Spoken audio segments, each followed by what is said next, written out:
Hi everyone, welcome to this video. In this video, we're going to look at power. We've talked probably in the first module. We talked about, and we're still talking about realism. One of the key aspects of realist theory is power. And remember, power it might not be an end of itself, right? It might be a means to an end, but it's a means to almost any end, right? So whatever goal the state has, if it's just survival, right? If it's or if it's anything else, right? It has to have power in order to do that. And so, I'm going to focus in a little bit more on power today. This lecture, I think it's called something like, let me just check the title, Polarity and Hegemony. So I should explain that a little bit. Let me switch now to the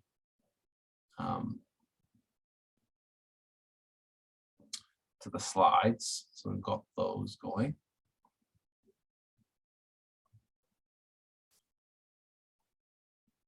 Okay, so you should see the title here. We're drawing from Waltz and Mearsheimer here. We're going to talk about this thing called polarity and hegemony. Polarity, you would say, is much more closely related to Waltz, and that's probably going to be the focus of this lecture, honestly. And then hegemony is probably more associated with Mearsheimer, although realists generally, especially neo-realists like Waltz and Mearsheimer, this idea of polarity and hegemony are important. So polarity, remember now, we talked in the first module about international relations theory, and particularly about systemic level theories, because neo-realism is a systemic level theory, which means that it's not looking at individual units of the system, right? It's not looking at the states themselves. It's looking at the way the system is aligned. And remember, just very briefly, as a sort of a recap, for Waltz, there's like three different like aspects of the system, right? There's one is it anarchic or is it hierarchic, right? And of course, for Waltz, the international system is always anarchic, right? There's no overarching government. It's a self-help system. The second aspect of a system is what type of units, what type of elements make up the system. And again, for Waltz, this is always the same, right? It's always states, right? States are always the parts of the system, right? In the international system, it's an international system. And so the national sort of goes with nation, state, and so the states are the things that make up the system, the parts of the system. So the third aspect, and for Waltz, this is the only part of the international system that ever changes. And it's the distribution of power in the system. And so this idea of the distribution of power in the system, we could indicate that by talking about something called polarity. How many poles are there in the system? How is power distributed? How many of the parts of the units in the system, the states in this case, how many of them are powerful? Is one more powerful than all the others put together, right? That's hegemony. Or is there more than one state? Does every single state have an equal amount of power, right? That would be the opposite distribution, right? And we'll see that like Waltz doesn't think that. He thinks that actually neither of those things happen. We don't have hegemony where one state has all the power and all the other parts are powerless. And we also don't have a system where power is distributed equally. What we do have, though, is we have some polarity, and this level of polarity can either be unipolar, although he doesn't really talk about unipolarity, that would be hegemony. We could have a bipolar system where there's two great powers, or we could have a multipolar system, right, where there's more than two. And that's really it. And that's how the system changes. When we're looking at the international system, the structure of the international system, what we're doing is we're measuring the distribution of power and we're calling that polarity. Okay, so the first question is like, well, what makes a pole in the first place? How do we know if it's unipolar, which I think Waltz doesn't ever think it was unipolar? How do we know when it's bipolar, right? There's two great powers. How do we know when it's multipolar? There's more than two, it's 3, 4, 5. And so we have to measure that, right, in some way. And so Walt has some sort of underlying assumptions about how to go about measuring it. He doesn't get, in my opinion, very specific, right, about how to weight these things. And we'll talk about, these things being the things that you're seeing on the slide there: size of population, size of territory, resource endowment, economic capability, military strength, political stability, and competence. Later on in this module, we're going to look at some other ideas about power, about what makes a pole. Waltz's is quite complicated in comparison with Mearsheimer's. Mearsheimer is much more simple, and we'll talk about him on another lecture. But you'll see that there's 7 aspects there going into what's making a pole. And so what I'd like you to do, I'm going to run through some of these, right? I'm going to sort of give you some statistics on the next few slides. We'll just go through them fairly quickly. But before I do that, I want you to sort of take a moment and think for me. If I said, who are the great powers in the world today? Do we have a unipolar system, according to you? Do we have a bipolar system, right? Are there just 2 great powers based on these aspects? Or do we have 3 or more powers that are competing, that could compete with one another on this basis, on the basis of how big is their population, right? How big is their territory? How much natural resources do you have? What's the economic capacity, right? How big is the economy? What about their military strength, right? What about political stability? And this thing called competence, right? Which is a little bit fuzzy, I think, even in the book, it's a little bit. But it's, roughly speaking, it's the leadership that's in charge of that country. Can they marshal these resources that they have in a proper way, in an effective way? And so that's something you also have to judge, right? It's possible, I guess, for Walt, right, to have a country that has a big population, big territory, big economy, but the leaders are incompetent, right? So that reduces their chances of being a pole, right? A pole in the international system, being a great power. Great power and pole, you could probably use those interchangeably, I'd say. And that's what I'm doing. Okay, so what I'd like you to do, I'd like to think for a moment now, how many great powers, how many poles exist in the international system, and who are they? So I'll give you a couple of seconds there to think about them. Feel free to pause the video and have more of a think about it if you'd like. I'm imagining when I do this in class, I'll ask the students, hey, who are the great powers? And you'll hear, for sure, the United States. You should hear probably China at this point. You might hear more. You might hear Russia. You might hear North Korea. You might hear India. But those things depend. So with that in mind, and any other powers that you're thinking of, and if you're excluding any of those that I've just mentioned, that's okay too. Let's look at some of these things and try and see how much we agree, I guess, that Walt has it right, that these are the things that make a state powerful. So the first thing is population, right? So we see at the top of that, right, China, India, United States of America, Indonesia. We might not have listed Indonesia as a great power, but there's somebody to keep in our mind now. Pakistan's up there, Brazil, which I didn't mention, but maybe we could have. We did mention Russia down here. That's there. Think of Bangladesh, right? Bangladesh has a bigger population than Russia, right? Why isn't it considered a great power? It's usually not, right? And of course, Japan, who I didn't mention, but perhaps could have mentioned, they're down here too. Interestingly, notice the European powers, right? Germany, Britain, France, none of them are on here. And I also didn't mention them early on, right? Okay. Here's size of territory, right? We've got Russia there, United States, we're seeing China, Brazil again, India again. And we're also seeing countries on here that we probably wouldn't think of as great powers, right? We're seeing Canada as number 2, equal number 2 with the United States, actually. We're seeing Argentina there, right, which is a big country. We probably wouldn't consider it a great power. But interestingly, right, there are some countries that are appearing a couple of times here, right? You know, Russia, United States, China, India is on there too, so good. Next one is, I've put this one in to sort of shake things up a little bit. This is bauxite production. Bauxite, it's an element in the ground, right? It's raw ore, and you make aluminium from it. You process it into aluminium, and so this is like how much of this gets dug out of the ground in each of these countries every year. And I like this one because, okay, you do see Russia there. You know, in aluminium, we could make, Walt just talks about resource endowment, right? This is a resource, a particular resource.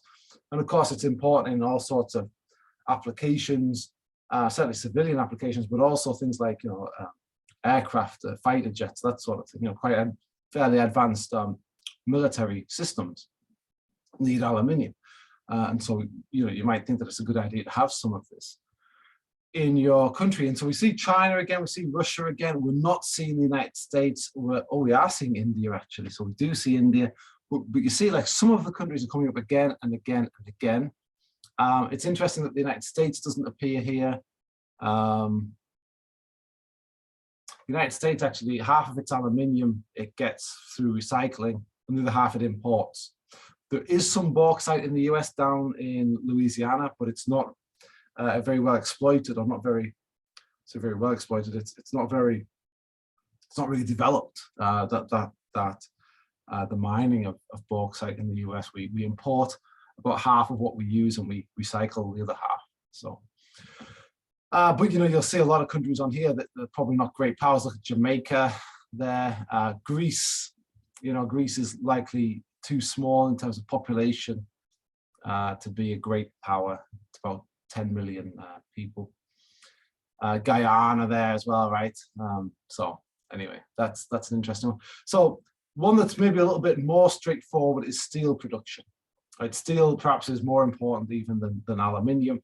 And look, you know, you've got again China, India, Japan, United States, Russia, South Korea. Here's Europe gets a look in with Germany here. Turkey, which I think we haven't really mentioned too much until now, but you know, certainly Turkey's a robust power, maybe a regional power, maybe not a global power like the US or China, but certainly, you know, a serious contender. And so that's the top 10 steel producing countries in terms of natural resources, resource endowment. You know, you see that China's actually way ahead in all sorts of ways. And the other thing you can notice on this is sort of interesting is the increase that's happening in production of steel in India, Japan, United States in particular. Big increase, and tech in Germany as well. So that's interesting. IMF estimate of the GDP, and this is a PPP, right? So purchase price parity. So these figures have been adjusted a bit. I use these figures. I mean, it's from the IMF, so it's fairly reputable. But the interesting thing about it is that it flips China and the United States, right? If you take into account purchase power parity, purchase price parity, I think is. If you take into account purchase power of the dollar in each of these countries, China comes out on top. And so, but again, right, you're seeing the same countries: China, United States, India, Japan, Germany, Russia, and then those other European powers towards the bottom there, France and UK, also Brazil and Indonesia there, right? So, you know,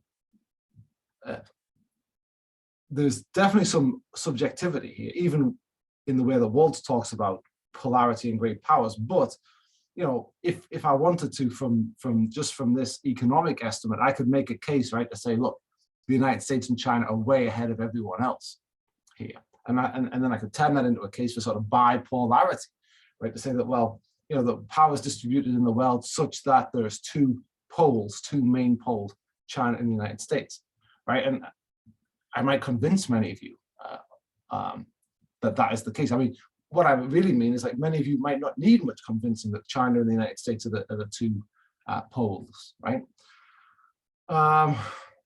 You know, or if I wanted, I could also say, well, look, you know, these guys are quite close together, right? Between Japan and the United Kingdom, there's not a ton of difference economically. Yeah, maybe Japan is in a slightly different game, and then Germany down are all sort of similar. But anyway, what I'm saying is there's multiple ways to sort of group these together, but certainly it's interesting that the same countries keep appearing time and time again. I've got this other one. Let me see now. I do have this open already. Let's see if this is like a military strength ranking that you can find on the internet, globalfirepower.com. I'll leave you to, oops, I'm not showing it to you. Now I'm showing it to you. Globalfirepower.com. If you're interested, you might want to go on here and sort of look at the rankings. It breaks it down, the website breaks it down. This I'm showing you here it's the power index score, which is sort of an overall index which shows the United States, Russia, China, India, Japan, right, South Korea, France, United Kingdom overall, and this is military power. If we click on it, oops, let's get to that. Nope, I didn't mean that. Oh dear. Let me see. Okay, so if we click on the United States, we should get like a breakdown. Here we go, of what they take into account here. So here's the manpower right there. They're third in available manpower, 146 million or so people who would be able to fight in a war should they be needed. 2.245 total military personnel, which is made up of 1.4 million active, and that's number 3 in the world on that particular element there, manpower. Well, on these particular elements here, active personnel. So you can look at that. You can see air power, and they'll look at fighters and interceptors, right? So the tanker fleet. Again, there's some sort of subjectivity about which forces are more important, right? And it depends, right? So naval forces are quite important to the United States, but they might not be as important. Well, they certainly wouldn't be as important to like Serbia or something like that. So, China has a big land-based military. Its navy's catching up, but it's not. It's primarily a land power, right? So, you've got to figure out how to weight those things. And Waltz says actually, well, it changes from time to time how you might weight things depending on the circumstances, depending on the sorts of threats. If you look now, what's the sort of military threat that China poses to the United States? Well, it's certainly not an invasion of the United States, right? But it might be a reincorporation of Taiwan into China that might upset the United States and might threaten the United States as a dominant power in Asia, in the Pacific. And so, well, what's needed for that? Well, probably missile technology, but also probably Navy, landing craft, that sort of thing. And the United States probably still has the naval advantage in that. So now, if that wasn't the main issue, if the main issue was, I don't know, India or something, right, then land power would be much more important. So this is part of what Waltz allows for, this sort of, depending on the circumstances, changes in how to weight these things. But there you go. That's that.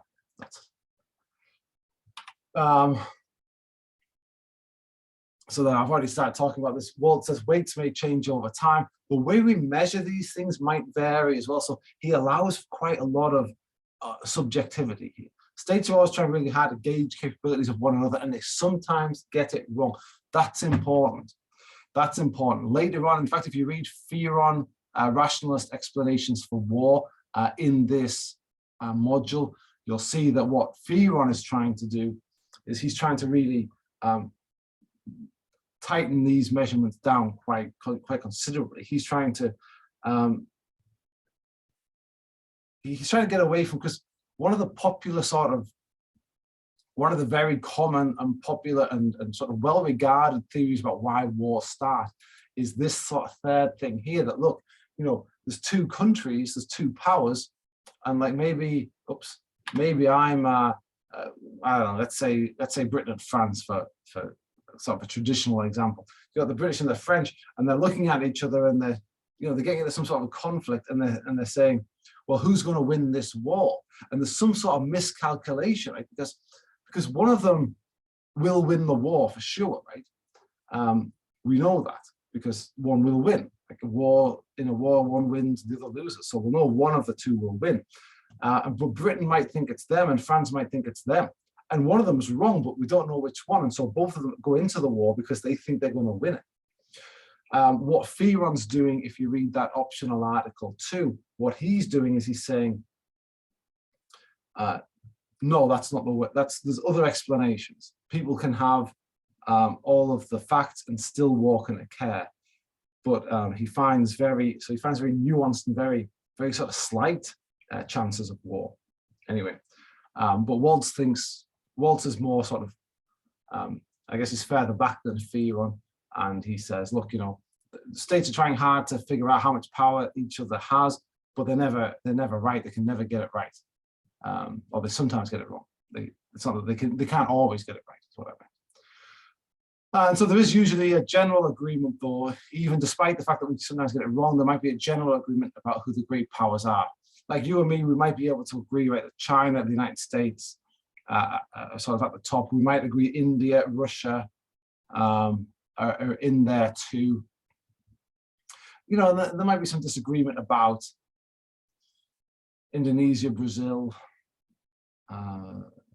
Britain, Germany, France, Japan, because Japan economically is very powerful, but militarily is weak. And so there might be some disagreements about those, but North Korea, South Korea as well, right? They might well be in the mix. But there's usually sort of a general agreement. We could probably all agree that, right, China and the United States are great powers right now. Waltz actually maps it out for us. He tells us then, so I said he was like vague, and it's like he allows for some subjectivity, and he does, but he said, look, this is what I'm saying is the great powers since 1700. And so you see the way to read this map very quickly, right, is in the 1700s, right, all these guys were great powers. Prussia later becomes Germany, right, so bear that in mind. It says England here for 1700, but of course England becomes the United Kingdom. And then Russia at some point here is the Soviet Union. I think that's all, yeah. Turkey, I guess Turkey in the 1700s is sort of part of the Ottoman Empire, which is really the only time it was a great power. You can see, so in 1700, these guys are the great powers. Austria, of course, Austria also has an empire, the Austro-Hungarian Empire. And so that's something as well. That breaks up after the First World War, and that's where you see Austria sort of fall off after 1910. There's France, Britain, Prussia, again, that becomes Germany. And so these guys, in the Second World War, right, what have we got? We've got, well, this is the First World War, we've got Austria, France, Britain, Russia, Germany, Italy, Japan, USA. Second World War, Austria's dropped out. And then after the Second World War, we were just left with the Soviet Union and the United States. And so he thinks that the period after the Second World War is a bipolar period. He's writing this in the 1970s, remember, 1979. And so that's as far as it's got. At the end of the Cold War, right, there's arguments about, well, did the fall of the Soviet Union in the Cold War, did it lead to a unipolar moment, or did other countries sort of spring up to replace the Soviet Union? There's a bit of an argument about that, but I think anybody that's arguing that the United States was a unipolar power, at least in the 1990s, right? That's not a bad. I think that's not. You would be. I think it'd be hard to argue too much against you at that point. The argument probably comes now as to, has China caught up with the United States, and is it a peer competitor or not? China's not on this list at all, because by the 1970s, it's not been a power since well before the 1700s. And so why does that matter, right? Why do we want to count them? And for Waltz, it matters a lot, right? Because it's about the distribution in the international system, and we can figure out whether or not. Actually, one of the things that he does, the main thing probably that he does, is he says, okay, well, we can look at the international system, we can decide, is it bipolar or is it multipolar? And if it's bipolar, we can expect stability. We can expect that there won't be much war and that there won't be many changes in the system, right? That those two will sort of dominate for a long time. If it's multipolar, on the other hand, he thinks that there'll be more war, more conflict, more fluidity, more movement. I don't know if he'll talk much about why he thinks that, but this is the sort of reason why we're looking at it. We want to predict, is the world going to be stable and peaceful, or is it going to be unstable and conflict prone? And the way to figure that out is to decide whether we've got bipolarity or multipolarity by looking at the poles. Right? So this is a theory, a neo-realist theory of international politics and the cause of war. And we can predict the event, like how much war there'll be by how many poles there'll be. So, and so the main ones, again, are bipolar and multipolar. Bipolar is 2, multipolar is just more than 2, any number more than 2. You know, he looks at some sort of special cases, or he looks at some cases like if there's 3 poles. He doesn't think it's a special case, but other scholars do, and so he's arguing against them. But he says, look, the other scholars say, look, you know, if you have 3,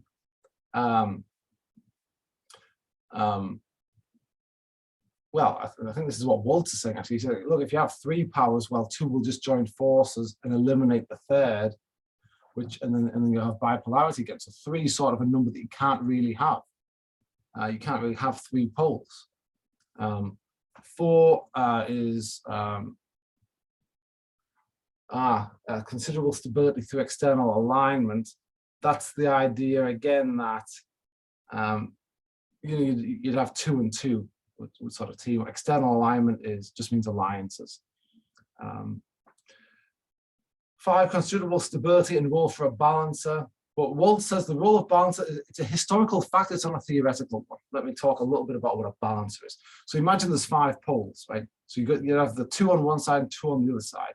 And then you'd have this 5th one that will be left out. And what that 5th one will do is it'll move backwards and forwards. And this is the role, and Mearsheimer actually takes this up quite a lot. It's the role that Britain plays. And I think we covered this in the first module, right? But it's the role that Britain plays in Europe. And the United States does in Europe and also in Asia. You know, you've got one combination here, one combination there, and the 5th one goes onto the weaker side to stop, to balance it, right? You know, if let's say we've got A and B, and there's 2 great powers in A and there's 2 great powers in B, and then you've got this 5th balancer. And so let's say let's say the 5th balancer is with A, but then A starts to grow and get bigger and bigger and more powerful than B. This balancer is going to switch over and support B to make sure that it keeps the system stable. Now the balancer in that case, it's not deliberately saying let's keep everything stable. It's like a natural event, right? It's like chemistry or something, right? You know, you get chemistry, you've got these atoms that they bind to different atoms depending on I don't really know chemistry, right? But you know, depending on the chemical properties, right, of the different elements. And you know, you might imagine if you had one that would, when the thing it's bound to gets too powerful, it would unbind itself and bind itself to something else. I mean, it's a natural event. In other words, it's like physical science. It's not something that anybody's choosing. It's something that's just happening, right? And that's neo-realism. That sort of idea of positivism, scientific positivism. And sort of a lack of agency, right? It's the system that decides. The system has to balance. And so the system will move things around to make them balanced. Anyway, Waltz ultimately, he says there's only ever been 2 systems that have existed until when he's writing in 1979. We've either had a multipolar system or a bipolar system. And you can see that basically on this chart, that's what he's saying. So, you know, in 1700, we've got 1, 2, 3, 4, 5, 6, 7 poles. That's multipolar. You know, in 1800, we've got 1, 2, 3, 4, 5. That's multipolar. In 1945, we've got 2. That's bipolar. That's the only 2 systems we've had in the modern world for Waltz. Here we are. Here's the benefits of bipolarity. It doesn't lead to war because the calculations of capabilities are made simpler because there's only internal measures are possible. All right, I should probably spend a little bit of time talking about this then. This is the thing that I said I wasn't sure if we were going to explain, but I guess I've made a slide for it, so I should probably explain it. It's that there's two sorts of balancing: internal balancing and external balancing.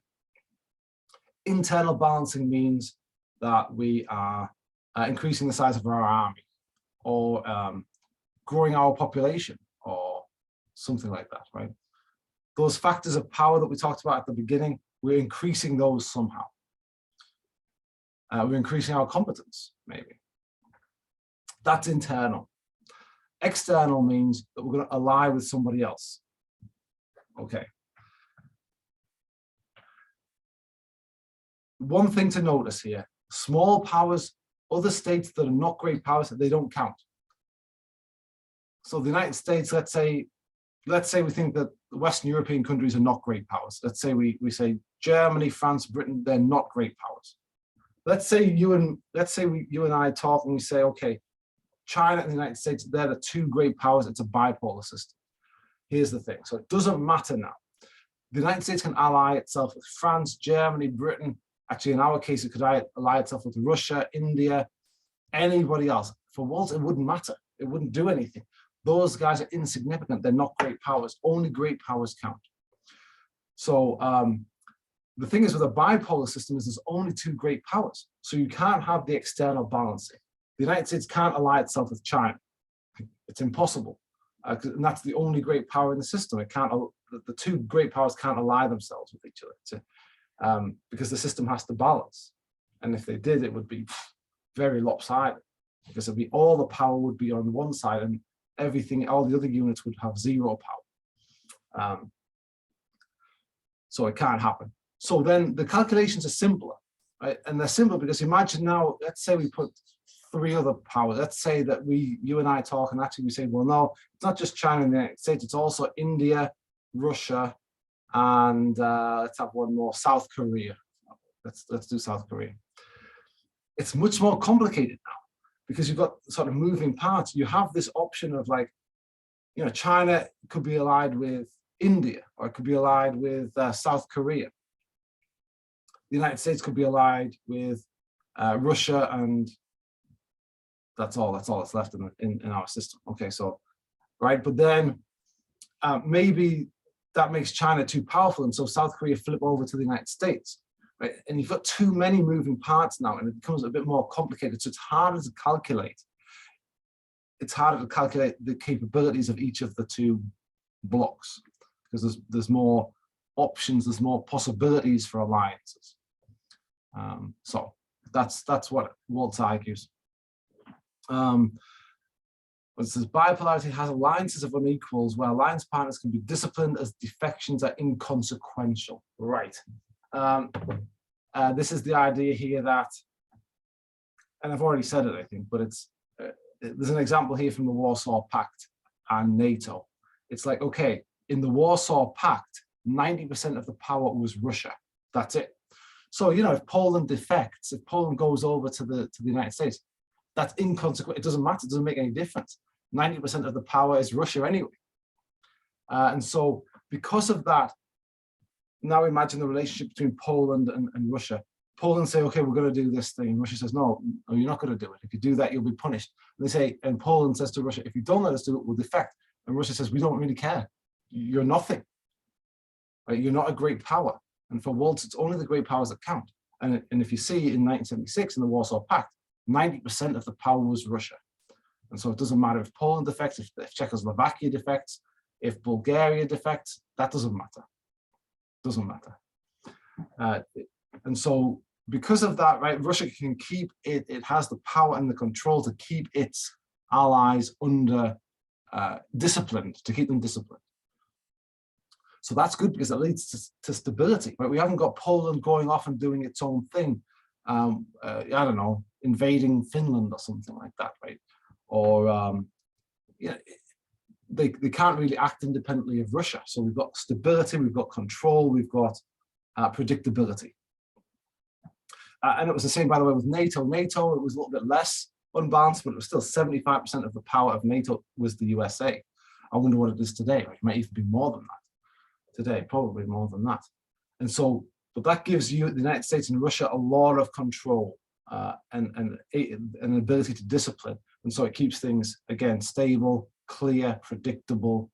Yeah, so that's why I think bipolarity is particularly stable and doesn't lead to much war. And that's it. So that's the end of that today. I will talk more about this sort of thing, power and hegemony, as we go through this. It's an important aspect of realism and neorealism in particular. And you sort of get to see how just with one variable, right here, like this is the beauty, this is what Waltz loves. He's like, we have one variable, which is polarity. How many poles are there in the system? And from that, we can predict war, conflict, stability. We can predict that all just from this one variable. He says that's parsimonious. Never mind getting down into the weeds. He says, don't start looking at different states and different leaders or different history or anything like that. He says, you don't need to. You just have to look at the power distribution. That's the only thing that matters.